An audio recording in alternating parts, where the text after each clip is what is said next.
Salut tout le monde, c'est Benji des Chroniques de Benji. Aujourd'hui, je vous retrouve pour ma troisième vidéo, oui, oui, déjà trois. Donc aujourd'hui, je vais vous parler de American Beauty. C'est un superbe film pour moi, l'un de mes films préférés aussi, hein, comme Oldboy juste avant. Donc American Beauty, c'est un film réalisé par Sam Mendes, sorti en 2000. Produit en 99 et réalisé en 99, puis sorti en début 2000. En France, il est sorti le 2 février 2000, je crois. Je vais tout d'abord vous présenter les acteurs. Kevin Spacey, le héros du film, hein, celui autour de l'histoire se tourne tout autour de lui. Euh, Kevin Spacey, bon, je vous présente pas l'acteur, hein, c'est un immense acteur. Il a fait une carrière tellement immense que tout le monde le connaît. Usual Suspects, entre autres. Seven, John Doe. Bon, là, désolé, j'ai légèrement spoilé, hein, mais voilà. Aussi la série récemment House of Cards, super série réalisée enfin produit plutôt par David Fincher qui a réalisé les deux premiers épisodes, peut-être les trois premiers, ouais, je sais plus, les deux premiers c'est sûr. Il a aussi joué dans Minuit dans le jardin du bien ou du mal de Clint Eastwood, aussi dans La vie de David Gale de d'Alan Parker, et puis beaucoup d'autres super films, Glenn Gary, plein d'autres films. Wes Bentley, Wes Bentley c'est le type qui filme sans arrêt là, qui filme des trucs bizarres sans arrêt là, il jouera prochainement dans Lovelace, un film qui parlera de Linda Lovelace, hein, avec Sharon Stone et Amanda Seyfried. Linda Lovelace c'était l'actrice principale du film X, Gorge profonde.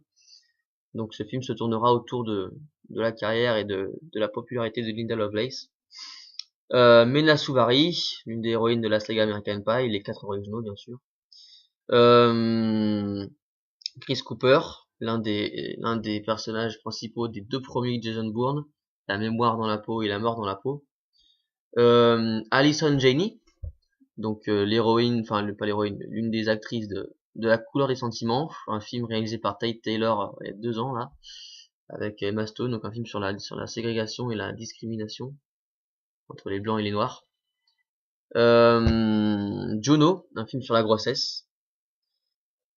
Annette Bening, ensuite. Donc Annette Bening, c'est une immense actrice aussi, mais je vais quand même vous présenter deux de ses films, entre autres.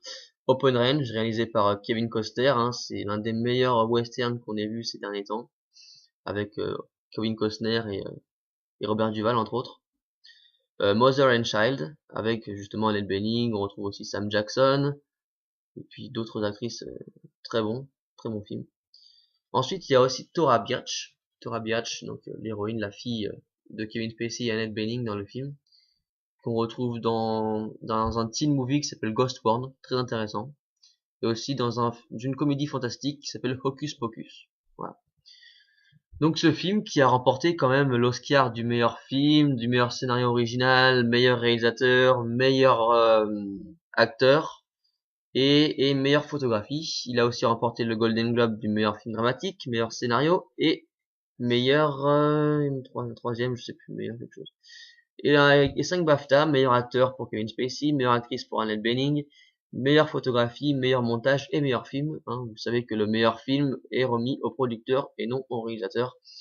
C'est toujours comme ça dans toutes les cérémonies de remise de prix de cinéma, c'est toujours les producteurs qui reçoivent le prix du meilleur film.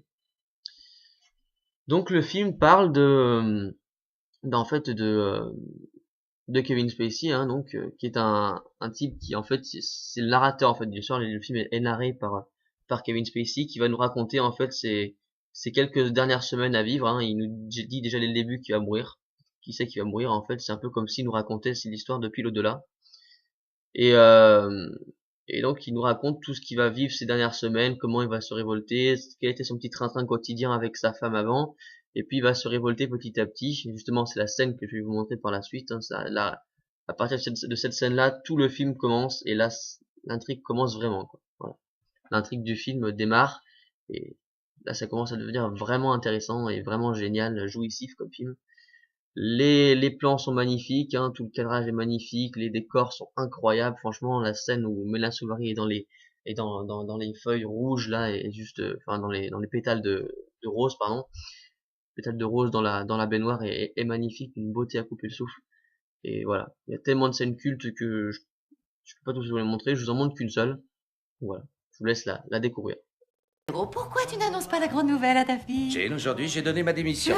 J'ai dit à mon patron d'aller se faire foutre et je l'ai menacé de lui coller un procès aux fesses s'il me filait pas 60 000 $. Passe-moi les assurances. Et ton père a l'air de croire qu'il s'agit d'un événement qui mérite nos applaudissements. Et ta mère a l'air de penser que je devrais continuer à bosser comme un esclave pendant qu'elle garde ma bite dans un Tupperware sous les vies. De quel droit te permets-tu de me parler comme ça devant ta fille? Et j'admire le culot que tu as de me traiter avec autant de mépris le jour même où tu perds ton job. Perdu, mais je l'ai pas perdu, c'est pas. Oups, où il est mon boulot? Je suis parti. On pourrait me passer Oh, les oh, aspects. oh, oh, oh. Et je veux aussi te remercier de m'avoir ajouté le boulet supplémentaire d'être le seul gagne-pain de la maison. J'ai retrouvé du Non, boulot. non, n'y réfléchis pas deux fois pour te demander qui va payer le crédit, puisque Caroline s'occupe de tout. Ça veut dire que c'est toi qui vas nourrir toute la famille, Caroline?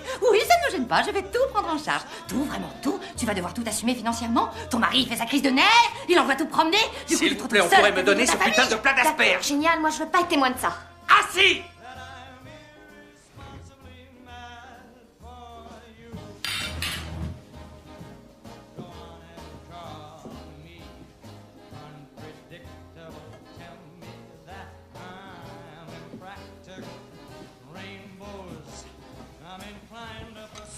J'en ai plus qu'assez d'être l'homme invisible dans cette baraque.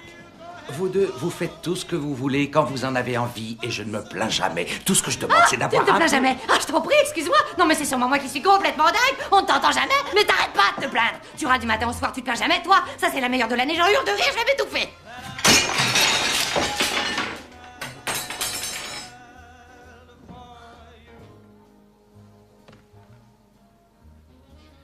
Ne m'interromps jamais, chérie.